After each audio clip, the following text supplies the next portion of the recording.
Nous avons suivi Jean-Claude Biver durant une journée en Valais, où il a un chalet à Crans-Montana, mais il nous a donné rendez-vous à Chermignon, où c'est plus pratique de poser. C'est le patron qui vient. Pour le patron, il faut le patron. Ah non de Dieu. Jean-Claude Biver est passionné de transport. Ah bah voilà, on a tous les moyens de transport. Ouais. Le plus ancien, vous voyez, les luges, ça doit dater d'il y a 1000 ans. Et puis l'hélico. 15 minutes de vol pour se rendre au Diableret sur le glacier du Dzanfleuron, juste à côté de la quille du Diable, pour livrer 30 kg de son fromage. Et comme on t'amène une meule de mon fromage, on s'est dit on va pas le porter, on va prendre l'hélico. C'est quand même plus facile avec l'hélico. On s'installe dans la cabane, on relève au passage son talent méconnu pour le djembé. Blanc pain. Donc la curiosité, c'est la base de tout. C'est ça. Et on l'écoute deviser sur le climat. Moi j'ai discuté avec un climatologue, il me disait on n'est pas certain que ce soit les problèmes de pollution.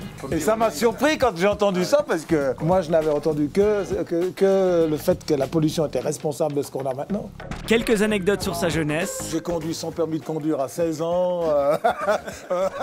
Je roulais à, je sais pas combien, on faisait des concours pour la montée de l'avenue de la Borde à Lausanne, qui arrivait le plus vite. Et beaucoup de calculs. Et que 20 millions d'écrins à 20 grammes, ça fait 400 millions de grammes. Et 400 millions de grammes, ça fait peut-être 40 tonnes.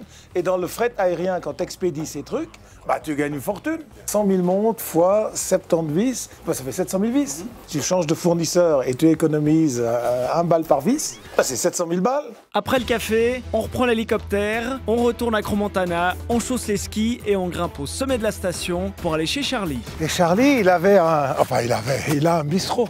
Et j'ai jamais arrêté d'aller chez lui.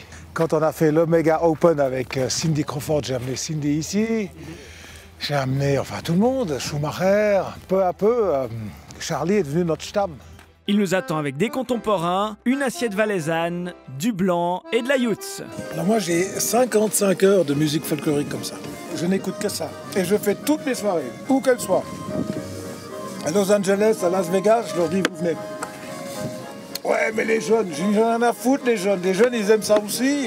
Et même là-haut sur la montagne, le Biver, roi du marketing, n'est jamais loin. Les footballeurs sont devenus des influenceurs. Mbappé, mais c'est un monstre influenceur sur la jeunesse. Le client de demain, je ne peux pas attendre demain pour le conquérir. Ferrari, pourquoi les jeunes gens, quand ils réussissent ou quand ils ont leur premier million, pourquoi ils achètent souvent des Ferrari? C'est parce que Ferrari est entré dans leur crâne à l'âge de 12 ans, 15 ans, ou 18. Et ça, c'est bien ou c'est vicieux? C'est pas vicieux, c'est normal. Éthiquement. Éthiquement, c'est pas vicieux parce que tout enfant a besoin de modèles. Mais pas le temps de traîner, Jean-Claude Biver est attendu à Sion. Bon, eh ben nous, on va se mettre sur la route. Après la montagne, retour en plaine pour donner une conférence dans une école. Il est invité pour parler de son expérience de vie et donner envie aux enfants de devenir les Biver de demain. Merci, bonjour. Alors, À coup de philosophie, si vous faites comme tout le monde, pour Confucius, vous êtes un poisson mort. Et être un poisson mort, c'est pas génial parce que le poisson, il pue de la tête en plus. Donc, il faut jamais être un poisson mort. et à coup d'anecdotes personnelles. Jusqu'à 26 ans, j'ai jamais aimé une jeune fille. C'est pour ça que j'avais autant de copines. Parce que quand on n'aime pas, on en a plusieurs. Quand on aime, on en a qu'une. Donc, moi, j'en avais plein. Et après 45 minutes de monologue et de questions, le bivérisme compte de nouveaux jeunes adeptes. Il avait dit quoi? Unique, le premier et travailler, je crois. Super inspirant, super dynamique. J'ai trouvé franchement que c'est une personne c'est la bonne personne pour nous inspirer dans la vie. Il faut atteindre ses objectifs, puis si on a une passion, qu'il faut y arriver. Enfin, qu'il faut tout faire pour y arriver. Et il a raison. Il a raison.